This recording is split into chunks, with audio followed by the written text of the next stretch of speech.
What are our future plans with Quiet Lawn? Guys, where I see our business heading, and it's already been headed, we've been making a concerted effort to kind of move it this direction over the last couple of years. But we've started to move into other services, more profitable services. You will learn after you start in this business what services are more profitable than others. And if you're a smart business owner, you're obviously going to focus more on those services than others.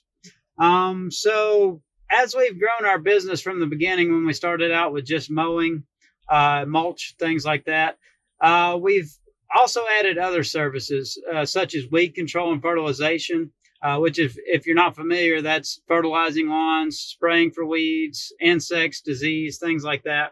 We've added, add-on services to our mowing services, such as, ant control while we're mowing the grass, or spot spraying weeds in the beds and things like that. I learned very quickly, and you will probably learn that mowing is not your most profitable service. And it can be, but it really depends on where you're at in the country.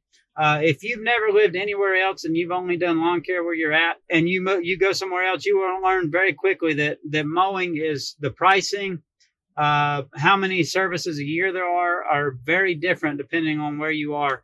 I know some guys up north that can mow 40 times a year, and some guys very far south in Florida, South Florida, things like that can also mow, 40 plus times a year.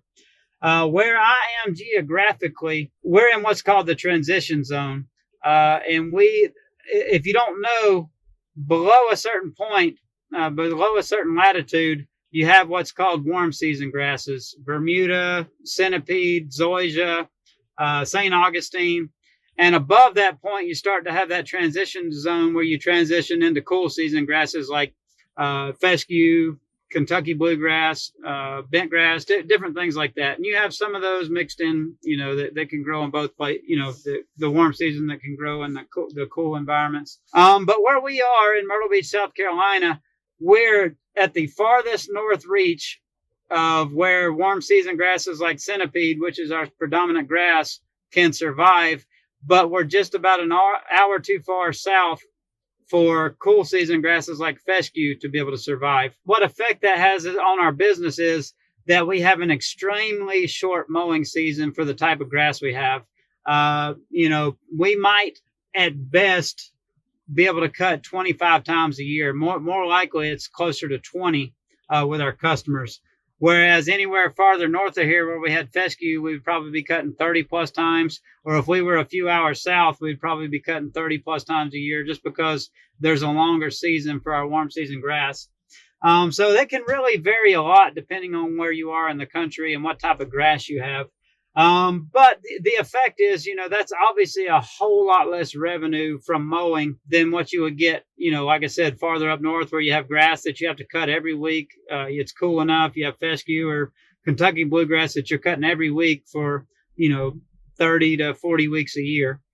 Same thing if we were farther south. It's just, like I said, you get so much more revenue, 10, 20, 30, 40, 50% more revenue with the same exact setup, the same crew, everything else like that. We learned very quickly that mowing in our area and in general is not the most profitable service.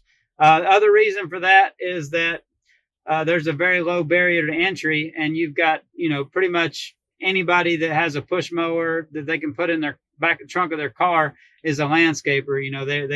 They might not have licenses, insurance. They're taking cash, so they're not paying any taxes. They have all these other benefits. They have this, much lower overhead than you if you're doing things legitimately, and they can cut the same lawn for 10 or 20 bucks cheaper and make twice the profit. So that, while those people are somewhat in a different market for you, those guys are going after the low ballers, the customers you don't want.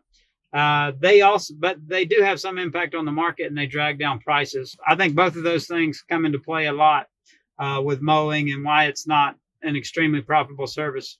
Now it can be, and like I said, some of you guys are in places where the mowing prices are really high. You can make a ton of money with mowing. You have a long season, and that's great.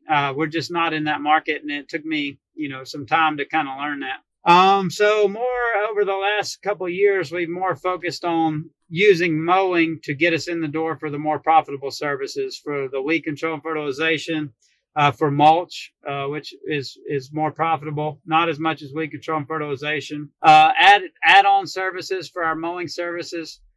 So let's say, for example, we're mowing somebody's lawn and we charge them $40 per service. We might upsell them an add-on service, like spot spraying weeds in their beds for $10 or $15, every 2 weeks.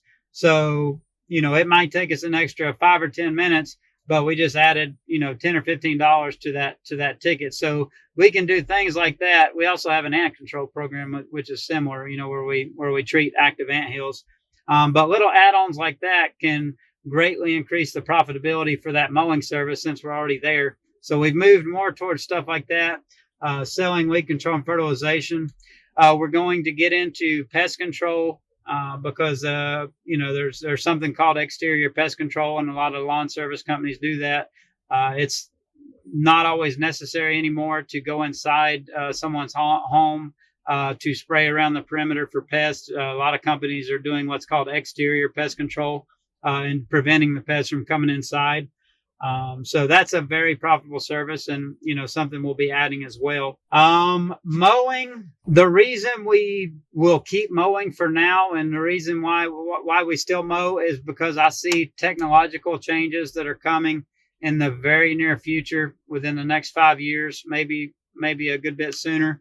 Advances in robotic mowing, things like that can make mowing very profitable. I see it going several ways. I know Mean Green is working on their autonomous mowers right now. And basically how they work, if you're not familiar, if you didn't go to GIE or if you haven't seen videos, is they're making robotic versions of like our 48-inch stand-on mower all the way up to their 70-inch or 74-inch mower. It'll basically be a robotic mower. You'll go from having a 2-man or 3-man mowing crew to a 1 or 2-man mowing crew, and you'll show up at a property.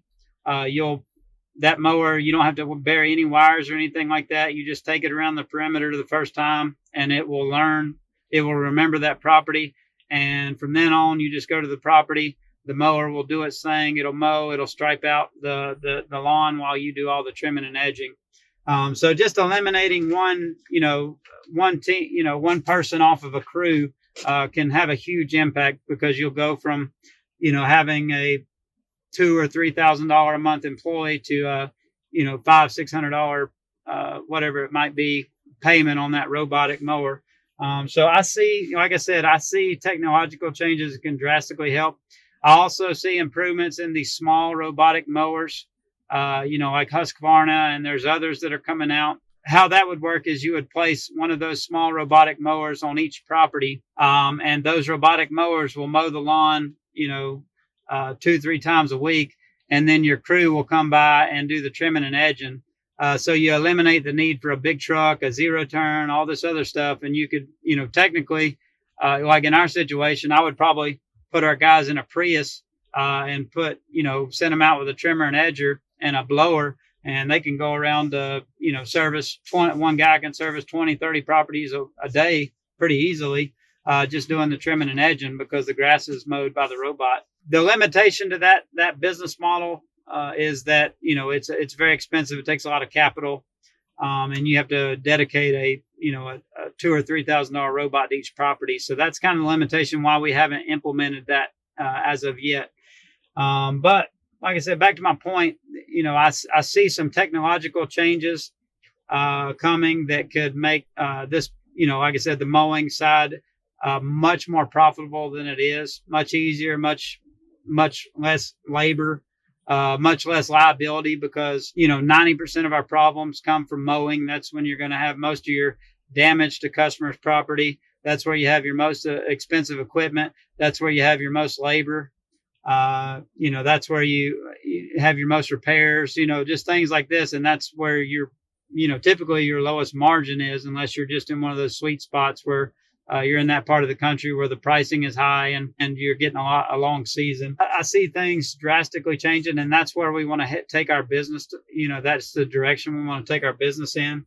And whatever one of those avenues open up with technology, Like I said, I see it going several ways. I even, I can imagine that at some point, you could get one of these cargo drones and drop robotic mowers off at customers' properties, and I can just see so many different ways that the technology could evolve over the next few years that could make mowing very different than what it is right now, and make the business very different than what it is right now. And like I said, even at that, it would be using that as a tool to be able to provide the other services, to be able to get to the other services. So, our mowing crews taking care of their lawn. We're able to do the fertilization and weed control. We're taking care of their beds. We're doing their mulch. We're trimming their shrubs. We're able to offer a complete service. We're able to offer a lot of value to that customer. We make ourselves very hard to replace because there's very few companies that are able to do all of those things. And most customers, they want to get it from one person. They don't want to have to go here for one thing, go here for another. They want to have, if they have the option to be able to do it, they want to be able to get those things from one company. So that's kind of the direction we're heading towards. Like I said, we're heading towards more using the mowing service to get to the other services and become more of a full service company. We're moving more towards the weed control and fertilization, the pest control, and all those add-on services that revolve around, just total lawn and landscape maintenance. We're moving I guess on the opposite side, we've moved away from more of the installation work, like the one-time installation work, like sod was a big service for us. We are not moving in the direction of hardscape, stuff like that are installation services. The benefit to installation services is there's a lot more money in it. Obviously you go do a patio or, we've done $20,000 sod jobs. There's a lot of money in that. There's a high profit margin. But the problem is it's not dependable. Once you do a big installation job, it's not like you're going to go back and resod that yard every year. You got to go back. Once you get done with that job, you got to go hunt more work. I think there's a lot more value in building recurring services because it's predictable. And like I said, even with mulch, we're going to be redoing that mulch once a year, once every 2 years, maybe twice a year with some customers. So that's more a recurring service, and it's predictable. I know that I can figure out that, hey, I have this many mowing customers, and this percentage typically does mulch, and you can kind of extrapolate and make predictions based on those numbers. But with sod, or patios, hey, I could do 10 jobs this year. I could do 1,000 jobs this year. Also, I typically need much bigger crews for those things. So, like when we were doing sod, we would be running a 5-man crew, and we'd do huge jobs and it would be great. And then we'd have a couple weeks of downtime in between jobs, and you've got 5 guys that you're trying to figure out what to do with. With the recurring services, you can build it a lot more steady. You can add employees as you need it. But that, like I said, that's the direction we're heading. I know I babble a lot, but I'd love to hear your feedback. I'd love to hear kind of what direction you're heading with your business, what you've learned since you started the business, that's changed kind of your outlook on where you want to go, your feelings about where the business is going, and just any other questions or general comments you might have. But I hope you're all doing well. Please like and subscribe, and please give me your feedback. And thanks for watching.